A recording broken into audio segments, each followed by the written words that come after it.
Hey guys, good morning. Happy Thursday. It's Daryl here. It's 4 a.m. here in Connecticut on the East Coast. I just watched one of Bo the Fifth Column. I watched his video and I want to make a comment myself because I feel I'm glad he made the video. It's talking about all of us as humanity.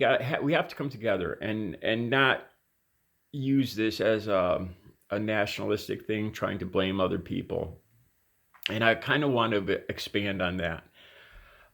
In one or two of my other videos this week, I've kind of talked about this, and it's something that scares me. It bothers me. It worries me.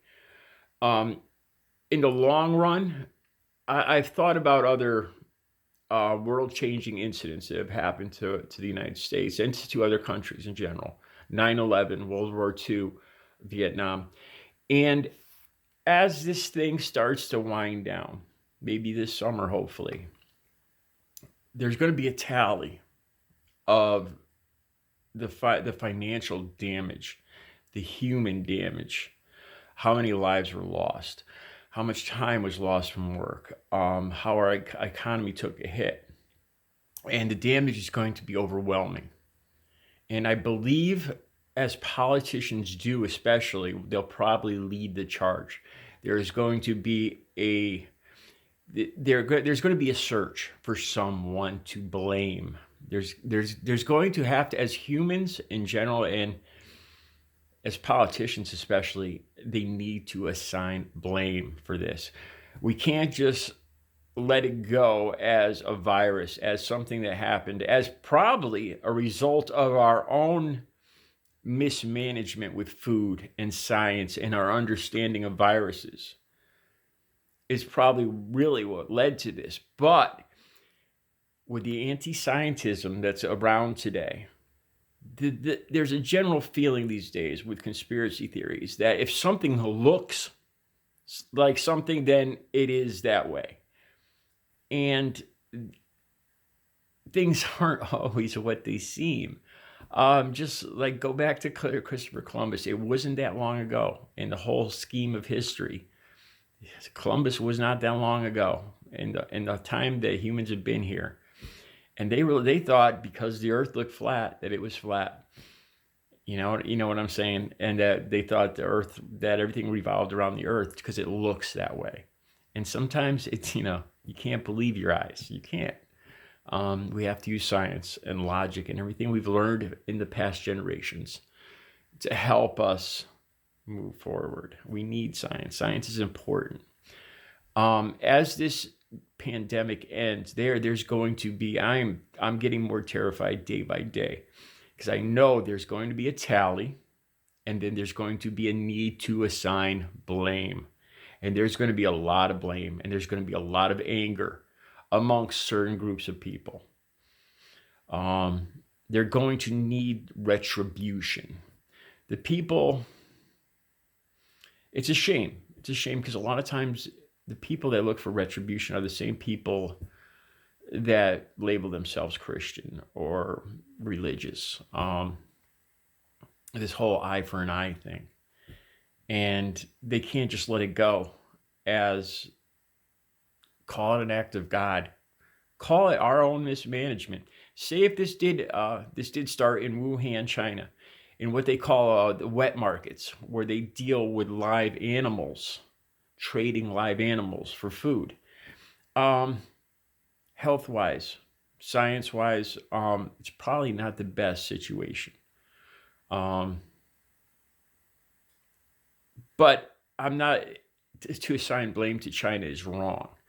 Because the next time it could come from easily come from the United States, from our, for instance, the homeless population in San Francisco, that situation there, that could lead to health problems because of our own mismanagement and ignoring the homeless crisis here in the United States. That could easily lead to the next pandemic or health situation. I'm just saying, just off the top of my head.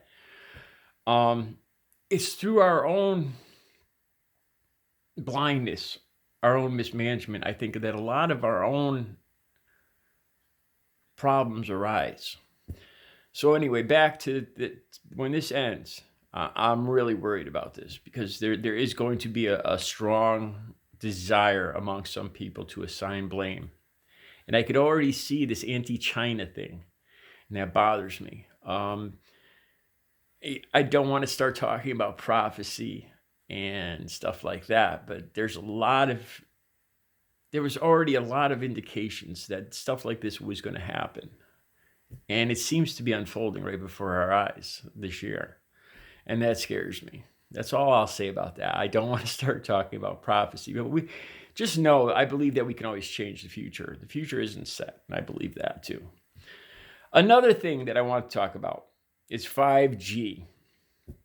I see that Woody Harrelson and this singer that I do not know, Maya, and in Britain, supposedly, they are starting to burn down the cell towers, the cell masts, destroying them because they think 5G is responsible for this virus.